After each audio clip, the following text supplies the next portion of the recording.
हिंसक दिशा में चुनाव बढ़ता हुआ मुझे नजर आ रहा है। अच्छा, ऐसा नहीं है कि ये बोल रहे हैं, कई लोग ऐसा कह रहे हैं कि आगाह रहिए आप लोग जो हैं, हो सकता है कुछ वायलेंस। नहीं देखिए, कब हिंसक नहीं रहा, ये तो आशंका है ही। जब देश भर में शांतिपूर्ण चुनाव हो गया तब भी पश्चिम बंगाल में वही होता रहा। लेकिन मनोज झा का कुछ बेसिक स्ट्रक्चर लगता है गड़बड़ा गया है। उनकी ठाकुर का कुआं वाली कविता वो संसद में सबको याद है, जिसमें उन्होंने एक जाति के ऊपर सब थोपने की बहुत भौंडी कोशिश की थी। पता नहीं वो राज्यसभा के चक्कर में, राज्यसभा में बने रहे राष्ट्रीय जनता दल से, पता नहीं क्या क्या बोलते रहते हैं। और कई बार तो लगता है ना कि वो एक आवरण ओढ़कर, और क्षमा करें क्योंकि वो प्रोफेसर साहब हैं, 2 प्रोफेसर साहब लोग हमारे साथ हैं, तो मैं इसलिए पहले ही माफी मांग ले रहा हूँ। लेकिन सचमुच वो जिस तरह की बातें करते हैं उसमें लगता है कि वो प्रोफेसर हैं क्या। जब वो ये सब कहते हैं और चुनाव आयोग को सीधे वो कह रहे हैं कि वो तो पार्टी बन गया है, तो उनको कहना चाहिए कि भाई ये काम गड़बड़ हो रहा है, इस पे आप बताइए। अब अगर डेरेक ओब्रायन जाकर और ज्ञानेश कुमार को कहेंगे कि तुम तो चुप हो जाओ, तुम तो बात नहीं करोगे, तो फिर ज्ञानेश कुमार क्या जवाब देंगे? वही जवाब देंगे, नहीं भाई फिर आप निकल जाइए, फिर आप क्यों यहां आए? और मनोज झा जिस तरह की आशंका जाहिर कर रहे हैं, वो आशंका नहीं है, वो उनके मन की इच्छा ज्यादा दिखती है। इसको आप समझिए। एक होता है कि हमें आशंका लगे तो हम चाहते हैं कि वो ना हो, एक होता है कि इच्छा है कि ऐसा हो जाता तो बड़ा मजा आ जाता। उसको सब उनके भाव देखिए आप। और पश्चिम बंगाल के लोगों को जरा ये समझना चाहिए, दूसरे राज्यों में भी, क्या आज के समय में हिंसा की कोई वजह है? और अगर कोई भी हिंसा अगर कर रहा है तो उसकी मंशा को भी समझिए। जी देखिए, अब इलेक्शन कमीशन की बात करना जरूरी हो गया है। इन्होंने वायलेंस की बात की, वो मैं नहीं जानता उनका क्या फीडबैक है, किस आधार पर वो कह रहे हैं, लेकिन ये भी इलेक्शन कमीशन की जिम्मेदारी है कि वो ऐसा ना हो। कल जो इलेक्शन कमीशन ने पोस्ट किया है, इसको जरा एक बार देखना चाहिए हमको। ये जो आपकी स्क्रीन पर आया है, इसको बिल्कुल खुले मन से देखिएगा और आप सोचिए कि क्या इलेक्शन कमीशन को ये पोस्ट करना चाहिए था। ये तृणमूल कांग्रेस के जो नेता हैं उनसे मुलाकात करने के बाद जो बाहर निकले, उसके बाद चुनाव ये पोस्ट किया गया इलेक्शन कमीशन के ऑफिशियल हैंडल से। Election commission ultimatum to Trinamool Congress. Election commission किस बात का अल्टीमेटम देगा किसी को? मैं भाषा की बात कर रहा हूं। Election in West Bengal this time will be fear-free, violence-free, intimidation-free, inducement-free, raid-free. ECI straight talk to Trinamool Congress. This time election in West Bengal would be free from violence and fear. क्या अगर आप ये कह रहे हैं कि आपकी वजह से वहां हिंसा होती है और इस इलेक्शन में आप कह रहे हैं हम ऐसा नहीं होने देंगे, तो इलेक्शन कमीशन गिल्टी मान रहा है तृणमूल कांग्रेस को कि तुम वायलेंस के सहारे जीतते आए और इस बार हम ये नहीं होने देंगे। और भाषा अल्टीमेटम हम दे रहे हैं, straight talk to Trinamool Congress. एक कॉन्स्टिट्यूशनल बॉडी है, आपकी जो बात हुई हो आप वो लिखिए, सीधी सीधी अंग्रेजी में लिखिए, सीधी सीधी हिंदी में लिखिए, जैसे भी लिखनी है वैसे लिखिए। ये भाषा क्या किसी नौकरशाह की होगी? और फिर ये सोच के चलिएगा कि ये नौकरशाह जो है फिर वो सबका होता है। नहीं, ये जो पोस्ट आई तो मुझे भी पहली बार लगा कि ये पोस्ट क्या की गई है इस तरह से।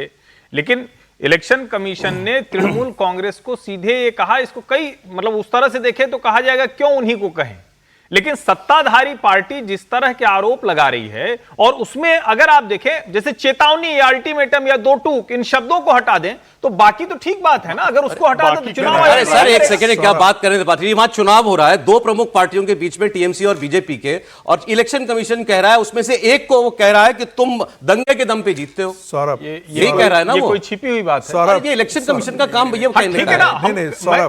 हम कह सकते हैं कि उसके आप 2 शब्दों को हटा दें। 2 उदाहरण दूंगा, मैं 2 उदाहरण दूंगा। एक तो जो राहुल गांधी के प्रति एक जो उनका प्रेस कॉन्फ्रेंस हुआ था, जिसमें बहुत काफी बड़ी बड़ी बातें की गई थी, इलेक्शन कमिश्नर ने की थी।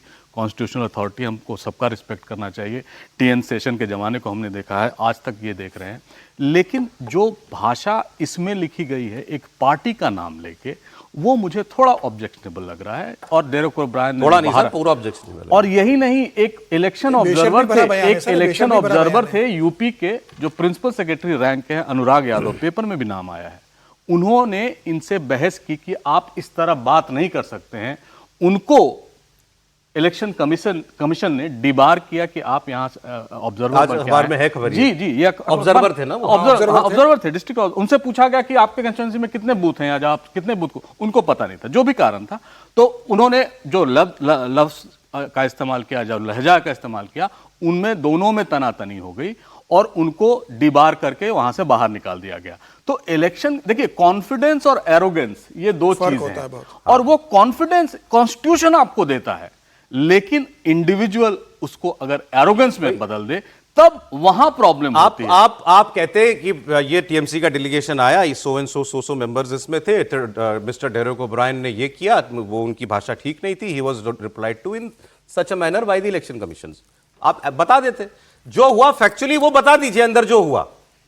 ये क्या है कि हम चेतावनी देते हैं, अल्टीमेटम देते हैं तृणमूल कांग्रेस को? मुझे लगता है कि हम लोग सब सच्चाई से मुंह मोड़ रहे हैं।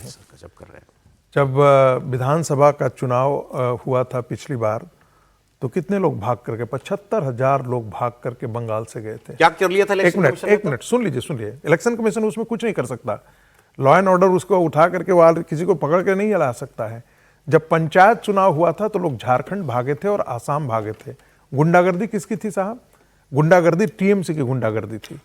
यही टीएमसी कहती थी कि सीपीएम के गुंडे जो हैं वो हमको मारते हैं और पेड़ पर लटका देते हैं, गांव में घेर घेर करके मारते हैं और कहते हैं तुम वोट देने नहीं जा सकते। सर, इन्वेस्टिगेशन किया क्या इलेक्शन कमीशन ने? सर, ऐसे नहीं। नहीं, सुनिए तो सही। इलेक्शन कमीशन का काम नहीं है, तो इलेक्शन कमीशन क्यों चेतावनी दे रहा है भाई दंगा नहीं करने देंगे? पर पूरी बात, मेरी पूरी बात खत्म हो जाने दीजिए।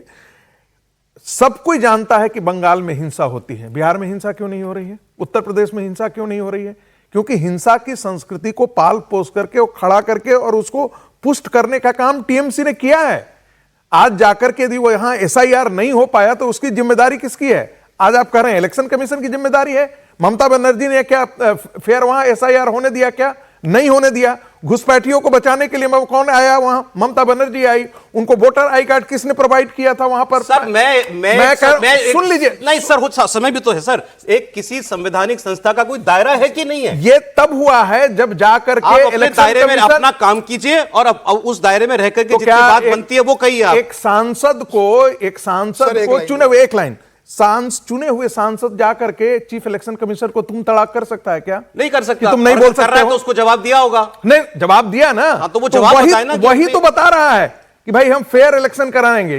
इतना शब्द में लिख के क्या दिक्कत है इसमें? पार्टी का नाम दिक्कत क्या है?